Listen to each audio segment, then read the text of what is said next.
और प्लीज आप सबसे हाथ जोड़ कर रिक्वेस्ट है, प्लीज मेरा साथ देना, प्लीज प्लीज प्लीज प्लीज। दोस्तों मैंने थोड़ा सा फूल क्या तोड़ लिया भोले बाबा को चढ़ाने के लिए, लोग ने मेरे को औकात दिखा दिए हैं। इतना बोला मेरे को, इतना बोला मैं बता नहीं सकती हूँ। बट बड़ा है तो क्या हुआ दोस्तों, किसी गरीब को इतना बोलेगा थोड़ा सा फूल के तोड़ ली पूजा करने के लिए।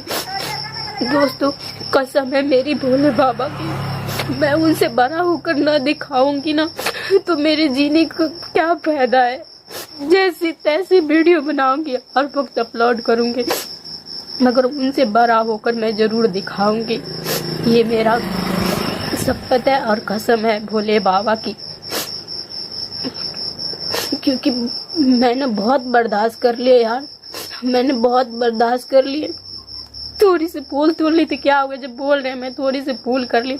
मेरे को ऐसा बात बोला है ना, ऐसा बात बोला है, लोग सब हंस रहे थे, मेरी दुश्मन सब हंस रहे थे, और ऐसा बात बोला कि मैं ना कभी भूल नहीं सकती हूँ। इन बातों को नहीं याद करके डेली मैं जीऊंगी और उनसे बड़ा होकर मैं दिखाऊंगी।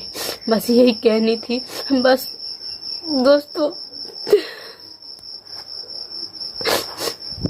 बस आप सब साथ देना प्लीज, बस आप सब साथ देना। बस जब तक आप सब साथ नहीं दोगे तो मैं कुछ भी नहीं कर पाऊंगी। प्लीज